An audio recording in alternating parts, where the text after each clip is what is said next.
Smart Studios. Hello, my name is Kevin Surratt Sr. Everything you're about to hear is my perspective and my opinion on my life and journey. This is Sessions with Surratt. Only on UrbanSmartNetwork.com. So you would sit down with Tony and have a conversation about whatever issues she feels that may exist between you. I would. Yeah. I would. I was moved when I heard her say what she said. I respected that. And that's where I'm at with this. I mean, I don't have nothing at this point in my life negative to say about my in-laws. I don't. Because I'm not going to entertain that space. And I might say stuff like what we went through in the past, things of that nature. I can speak on that. But moving forward, I ain't got nothing but love for them.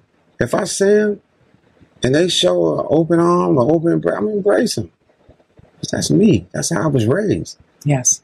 I don't walk in no negative stuff. Right. Let's get ready to say stuff. But I choose not. And people that know me, they know that's the case. Yes. I'm not in survival mode no more. And at one time you were, because you were emotionally trying to survive. I mean, we talking about decades. Yeah. I wanted my wife to win. Yes. I get it. I saw what happened to her, and I wanted her to win. So I had to fall back and move in spaces that I would never move in again. All right. So that's where I'm at. So what do you think it is, though? What do you think it is that you've done that the family can't stand? What is the thing that is the thorn in their side with you? What do you think it is? I'm going to go with a comment that was made. Okay. There was a comment made that I'm not a real man. Huh. So I guess I was being too much of a man. What does that mean? I don't know. I don't know people's definition, because I believe, God made us all in his uniqueness, and he gave us all a different way of existing. So I'm not going to compare myself to no other person. Nor should you. And, I can't really clearly put my hands on it. But I do know the next generation of this family are men. And it's important that it's understood and met on that level. They're men. They have raised men. And if you don't understand that there are consequences for actions that goes across generations, you will. Yeah, for sure. You will understand. For sure. Somebody once said, karmic debts incurred will be paid. Right. So that's very true. So I want to shift a little bit and talk about the rumors about there being tension between you and Kevin, and how is that? How is it affecting you? And also, do you believe that your show is impacting or intensifying those issues, if you feel that they're actually there? Of course, yeah, me and Kevin definitely had some challenges. Kevin was, I get he was stepping up. This was left in his hands. And if I was a part of the process of the wheel, I would have instructed Traci to understand what she's, kind of navigating right now. Kevin, I know my son, right? And I understand that he's tried a lot of different levels of life coming out of high school. He had a business. He had, he was homeschooled, a lot of different things. So I know his social existence. When you're homeschooled, you don't have a big social life.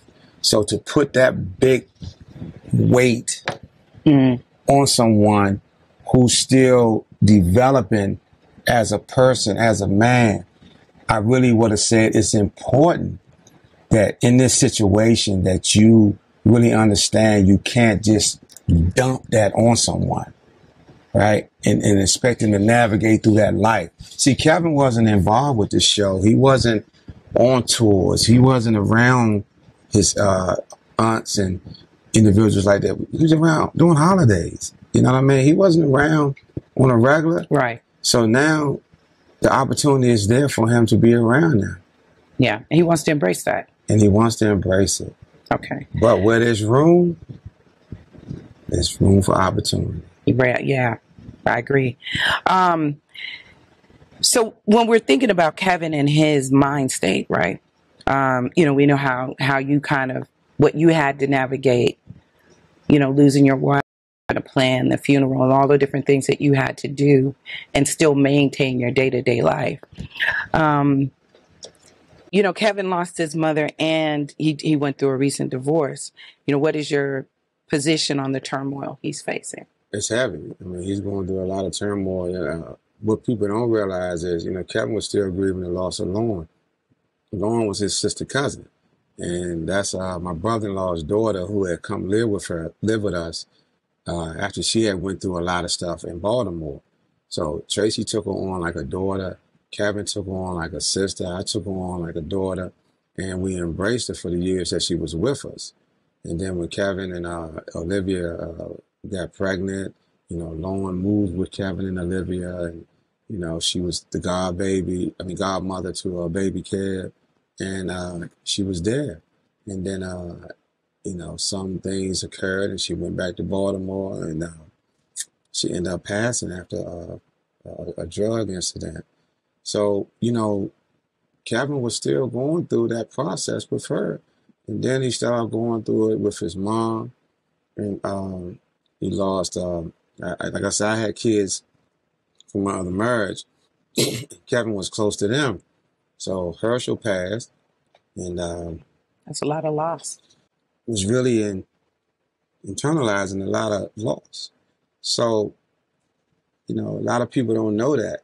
So with that, I just make sure that I give him the level of support that he needs. But you have to really understand I'm going through my own stuff at the same time. Oh, yeah, absolutely. So the balance is it's heavy. And then to see him take on this bag, when I say bag, it's like a heavy. I ain't talking about a money bag. I'm talking about a bag. Right, the bag of emotions. The bag, yes. Yes, it's heavy. Yes. And he claimed me ready, but then it's a lot to go with that. Because see, one thing with Traci, I'm going to use this as an example. Traci was trying to, once the Braxton started, she was trying to find her space that she had lost. And one thing she wanted to do was music. She wanted to do TV. She wanted to do radio. And so she found a new management company. And I had to really talk to her about doing this. And she did it because she was missing the mark because of a lot of other things and other people being involved and trying to navigate. And in that navigation, it wasn't Team Traci. It was team, other way. More like an interference? It was definitely a pass interference. Big football fan. So when she got the balance that she needed, it was some riff in that. So, I really believe Kev, he embraced some heavy lows, but also with that, it was some more of that manipulation involving, his mom's likeness and imaging. Which is really interesting because, with all of the loss that he had been experiencing back to back, he never really had a chance to fully get grounded. That's right. And get stabilized, right. Because it's like as soon as you think you're getting over one loss, seems like another thing hit him and another thing hit him. I lost my father when I was incarcerated, right, in the 80s. And one thing I do know is I've always had people, places, and good things in my life. And my father and my godfather. Mm-hmm. And one thing about that is that I was trying to get Kevin to connect to the right things. Now, think about this. I'm showing them things on a more or less clinical, counseling. Right, you're utilizing your skills. Skills, right? but you got this light over here, this bright light that you got an opportunity to be involved with. But with that light, there are levels of, I guess, control. Yes. Manipulation, things of that likeness. And I mean, my son, I look at him as he's on the show. He made a statement. I was born into this family. My father married into this family. And it was praise to it. Oh, good job, Kevin. You see it. Are you serious? I have to just say that, without both parents, he would not have been here. And I'm going to leave that right there. Well, and I definitely respect that. The thing about it, too, in a lot of homes of our type, the male's not there. Now, I worked a lot. I ain't going to even deny that. I worked a lot, and I did things to make sure my family was surviving. But I was there. Right. I went to a school. I went to his doctor's appointments. I did all the things that, I had really had in my life as having a father. My father never went to my doctor's appointments. My father never came to my school. Right. You know what I mean? So all the things that, I had never experienced growing up, he had. Right. So it's just a thing that, happens in these type of cases, and it's unfortunate. Yeah, I think so. When we look at, all the things that Kevin has had to handle and navigate all at one time, yes, it's easy to see how, he could be confused. And when a person comes in and manipulates that, that's just really unfortunate, especially when there's someone that's supposed to really care about you. So hold on for a minute. The lawyer made a comment that he was there 3 times, right, to see my wife, and he filmed it.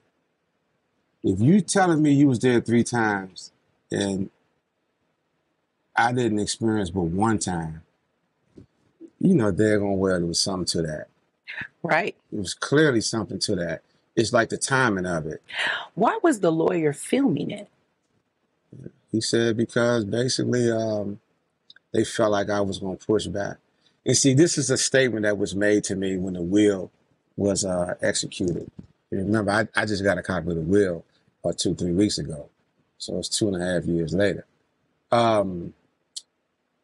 If I challenge the will, and mind you, this is my first time ever dealing with something of this sort, ever.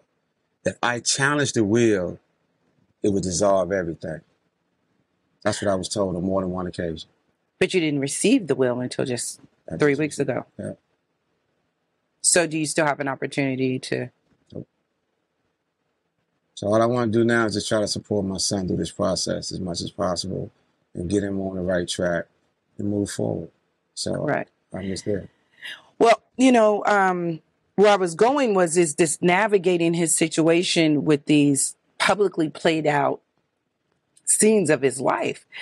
How did that occur? How did a film crew happen to be on set when he gets arrested? What happened with that? So I went to court with him. I think the family was down in Georgia. And I went to court with him, and he had 2, come to find out he had 2 court hearings that day. One was in the morning, and one was at, I think, 1 or 2. He didn't know about the one at 1 or 2. So he left. He went home. And when he went home, he went to go tape. This is when he had the order in place. So he was in the basement. So he had set up the tape in the basement. So they was doing the grief counseling segment. And I don't know what happened. I don't know how it was coordinated. But just during that time, the sheriff just happened to be notified. And they came perfectly on time while he was taping. Now, I've been involved in the reality shows, so I do know how things are sometimes orchestrated. And I'm going to leave it as that because I don't want to, defame any characters, but Bottom line is that was truly something else. I could say. Yeah, I'll say it. It sounds like that it was a setup. And, you know, I would hope that it didn't occur by his, you know, by his own family. That would be tragic, that would be, you know, the way that they would operate. Right. Just for ratings. Yeah. This is Sessions with Surratt. Only on UrbanSmartNetwork.com.